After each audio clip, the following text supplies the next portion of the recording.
My wife and I met back in college, and we hit it off right away. We were like two peas in a pod, always up for an adventure.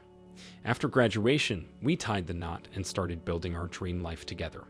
We even had a little bundle of joy and worked hard to be able to give her the best things in life.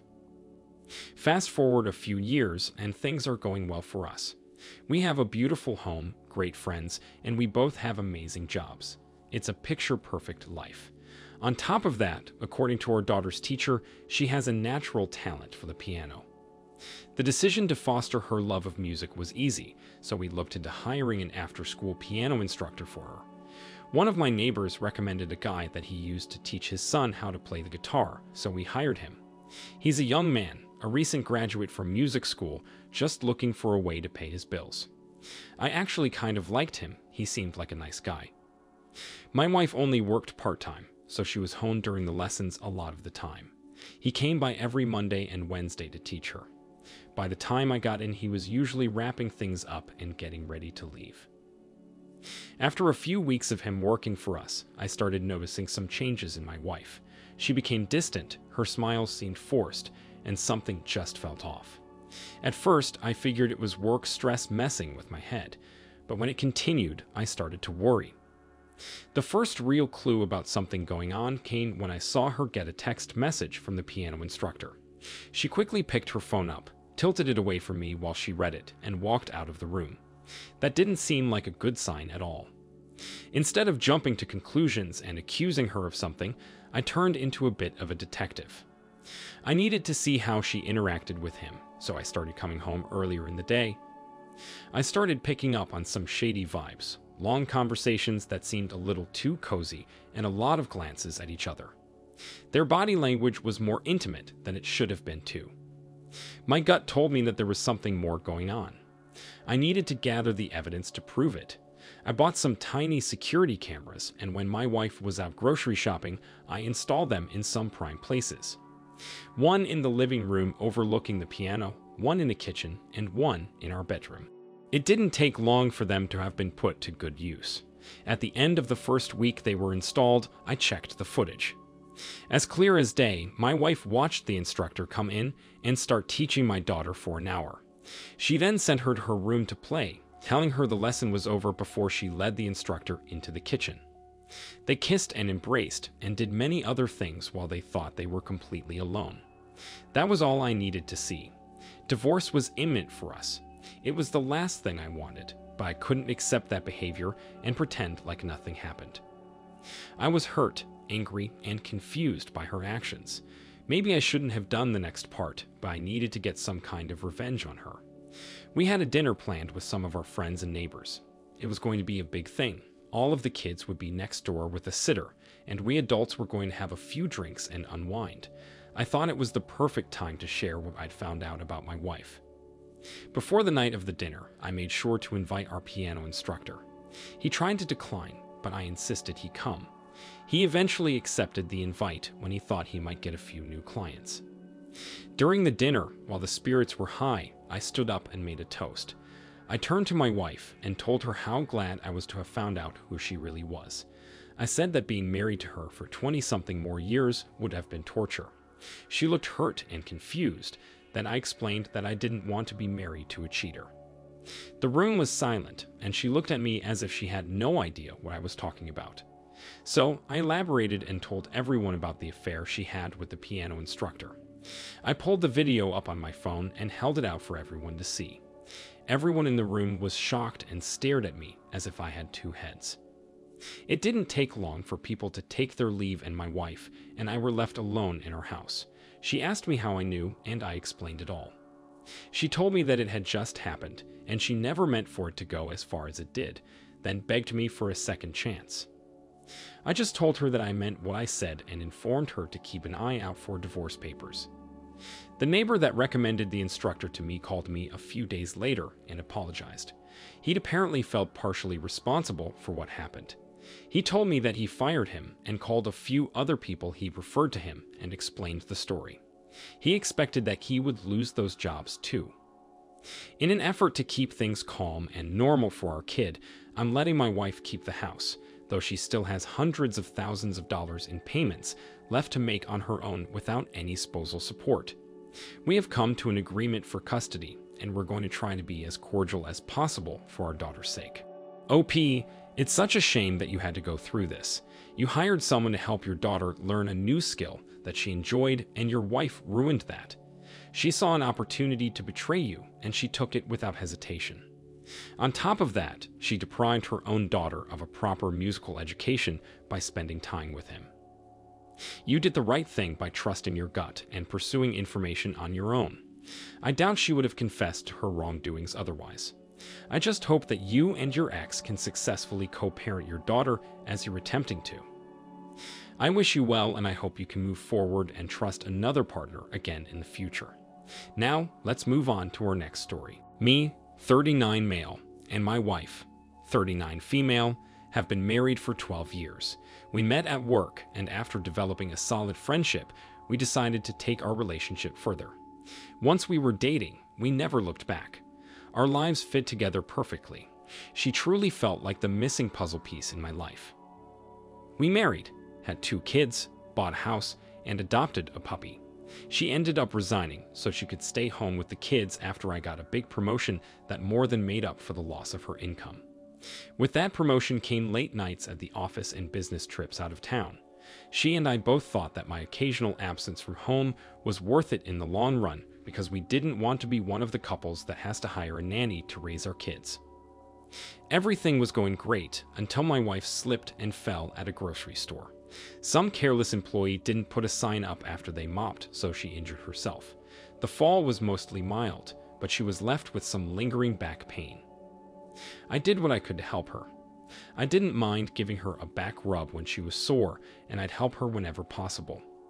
As good as I like to think I am with my hands, even I have to admit my massages are nothing compared to a professional's. We ended up searching online for some massage parlors in the area with good reviews. We found one, and she booked her first treatment. I didn't think anything of it. I assumed it would be somewhat like a spa day for her. I thought she would be laying on a table with flute music in the background while someone rubbed oil into her back. But when she came back, I realized it was something different. She had this glow about her that I'd never seen.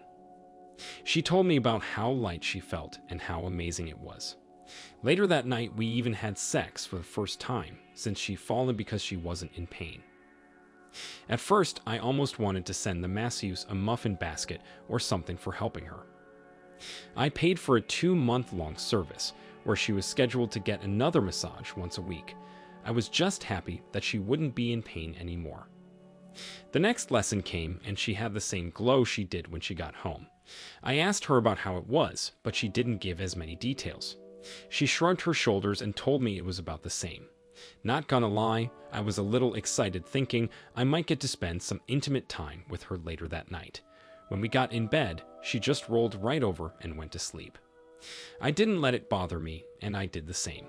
This continued for the next 2 massages she had. On top of her not sleeping with me for 3 weeks, she'd been growing distant. She hardly wanted to be in a room alone with me. She didn't want to have our date nights, and it felt like every conversation we had was surface level. I was going to be away on a business trip for a week, so I wanted to do something to try and bring us together before I left. One thing I knew she loved was those massages. I was curious about them myself, so I booked us a couple's massage. It was a complete surprise. I didn't even tell her we were going on a date when we drove there. My wife was shocked to see what I'd planned. Looking back, the shock was probably anxiety or fear because I was going to be in the room with her and her lover. But at the time, I trusted her and didn't think she could ever hurt me, so that was the last thing on my mind. The receptionist was friendly with my wife, asking about how her masseuse had been helping. For the first time, I realized it was a man. That wasn't a red flag right away. I knew that many men worked in the industry, but I was surprised my wife hadn't mentioned that. I know that if the tables were turned and a woman was massaging me once a week, I'd have told her. The masseuse came out a while later to get us and bring us to our room. I'm not an insecure guy, but when I saw him, I was a little paranoid about why my wife hadn't mentioned anything about him. He was very attractive. We walked into the room and we were getting ready to begin. Another masseuse came in for me, an older woman, and we began. I had never had a professional massage before, so I was pretty into it, but I was trying to pay attention to my wife too. At one point during the massage, I looked over and saw her masseuse sensually running his hands down her back, lingering right above her butt. Red flags were going off as soon as I noticed that. Her towel was lower than it should have been, and she wasn't complaining at all. I couldn't keep myself from wondering if that was how all of the massages went, and if he went even lower when I wasn't there. When everything was done, we went back home. My mom had the kids for the night because I had originally intended on trying to be intimate with my wife, but I was too preoccupied after. I waited for her to go to sleep before I quietly reached for her phone and went to my office to look through it. I found the messages between her and the masseuse. Notably, they were under a fake name of a woman named Emma. My suspicions were confirmed as I read through. They ended up sleeping together after the second massage, and they continued their affair every time she visited the office. They exchanged some suggestive text messages and pictures. What hurt the most was seeing how easily she was able to pretend like I didn't even exist. There wasn't a single mention of guilt or remorse in any of the messages.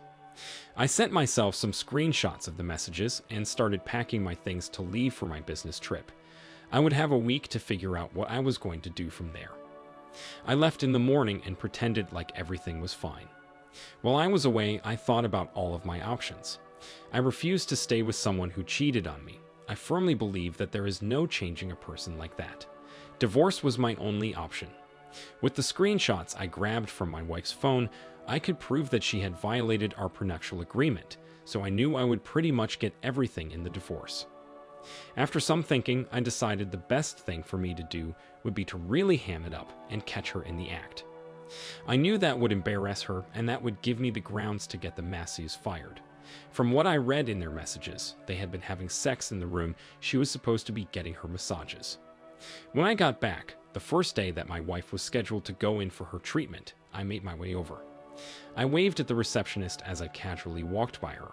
She tried to stop me, but I ignored her. I knew where my wife was and what I was doing. She followed me on the way there, yelling for me to go back to the lobby since the massages are private. I opened the door with the receptionist right behind me and saw my wife on the table with the masseuse on top of her. The receptionist audibly gasped and rushed back to the front desk. My wife was begging me not to cause a scene. None of it was a surprise to me, so I didn't. I told her right there that we would be getting a divorce, and she pleaded with me to reconsider and think about the kids. I contacted the business owner of the massage parlor and told him about what happened. The masseuse was fired on the spot for sleeping with a client on the property. I called all of the other local places and told them about what happened so they wouldn't hire him either. My soon-to-be ex-wife and I are beginning our divorce proceedings soon. She thinks she'll be awarded the house, cars, and spousal support from me, but she has a surprise in store. I never told her that I knew about the affair before I caught them. I honestly can't wait to see the look on her face when she realizes it. OP, I'm so sorry this happened to you. You did something nice for your wife, and it ended up opening a window for her to show you her true colors.